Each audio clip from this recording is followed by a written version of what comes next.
வந்து இன்ஸ்டண்ட்டாக எக் கொத்து பரோட்டா எப்படி பண்ணுறதுன்னு சொல்ல போகிறேன். இது மொத்தமாகவே ஒரு 10 மினிட்ஸில் இது செஞ்சு முடிச்சிடலாம். ரொம்பவே டேஸ்ட்டாக இருக்கும். டேஸ்ட்டும் வந்து ஹோட்டலில் சாப்பிட்ற டேஸ்ட்டு நம்மளுக்கு கிடைக்கும்.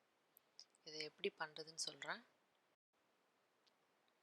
நான் வந்து இந்த பரோட்டா மீந்து போன சப்பாத்தியில் தான் பண்ண போகிறேன். எனக்கு வந்து சப்பாத்தி மீதி இருந்தது. 3 சப்பாத்தி. அதை வந்து நான் இந்த மாதிரி சின்ன சின்னதாக நான் கட் பண்ணிட்டேன். பிச்சு பிச்சு போட்டுறணும். எவ்வளோ சின்னதாக கட் பண்ணுறோமோ அந்த அளவுக்கு டேஸ்ட் நல்லாயிருக்கும். நெக்ஸ்ட்டு பேன் சூடானதும் அதில் கொஞ்சம் ஆயில் விட்டுறலாம். 1 or 2 டேபிள் ஸ்பூன் ஆயில் விட்டால் போதும். ஆயில் சூடானதும் அதில் பெருஞ்சீரகம், ஃபெனல் சீட்ஸு போடுறேன். அது பொரிஞ்சிட்டு இருக்கும்போதே கருவேப்பிலை போடுறேன். கருவேப்பிலை போட்டால் தான் டேஸ்ட் நல்லாயிருக்கும். அது ரெண்டும் நல்லா எண்ணெயில் பொரிஞ்சதுக்கப்புறம் மிளகா, அப்புறம் ஒரு மீடியம் சைஸ் ஆனியன் கட் பண்ணி வச்சது அதையும் சேர்க்குறேன். உங்களுக்கு காரத்துக்கு தகுந்தாப்பில் மிளகா போட்டுக்கலாம். மிளகா வந்து கீரி போடணும்.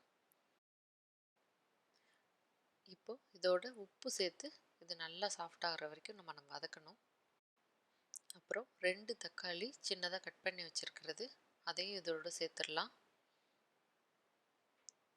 இது வந்து ஒரு 2 or 3 மினிட்ஸு தக்காளி நல்லா சாஃப்டாகிற வரைக்கும் நம்ம இதை குக் பண்ணணும்.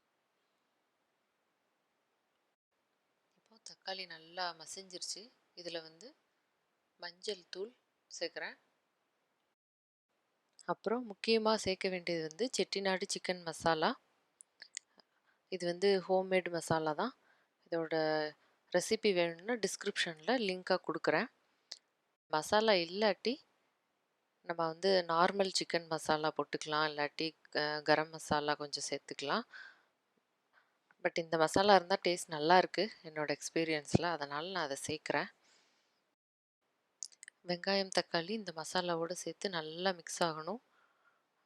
தக்காளியில் இருக்கிற தண்ணியெல்லாம் நல்லா குறையணும்.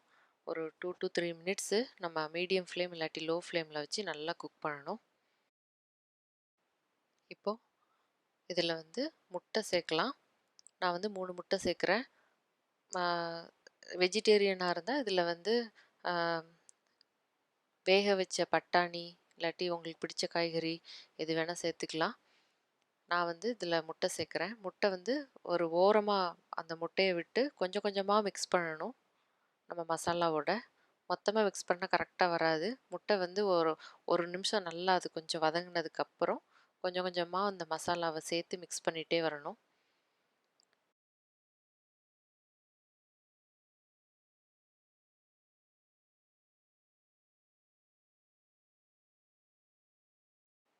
இப்போ முட்டை மசாலா ரெண்டையும் சேர்த்து நல்லா வதக்கியாச்சு. இதில் வந்து நம்ம வந்து பிச்சு வச்சுருக்கிற சப்பாத்தியை சேர்த்துடலாம். இதை சேர்த்து ஒரு 2 or 3 மினிட்ஸு லோ ஃப்ளேமில் தான் இருக்கணும், ஹை ஃப்ளேமில் இருக்கக்கூடாது. நல்லா மிக்ஸ் பண்ணி விடணும்.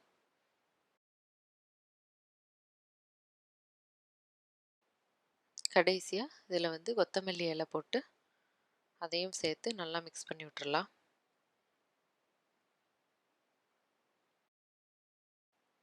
டேஸ்ட் வந்து ஹோட்டலில் சாப்பிட்ற மாதிரியே இருக்கும். நம்ம வீட்டில் சப்பாத்தியில் செஞ்சதுன்ற மாதிரி இருக்காது. பரோட்டாவில் தான் பண்ணணும்னு இல்லை, இந்த மாதிரி சப்பாத்தியில் பண்ணால் கூட டேஸ்ட் அவ்வளோ நல்லாயிருக்கு. நீங்களும் இதை மறக்காமல் ட்ரை பண்ணி பாருங்கள். Thank you all.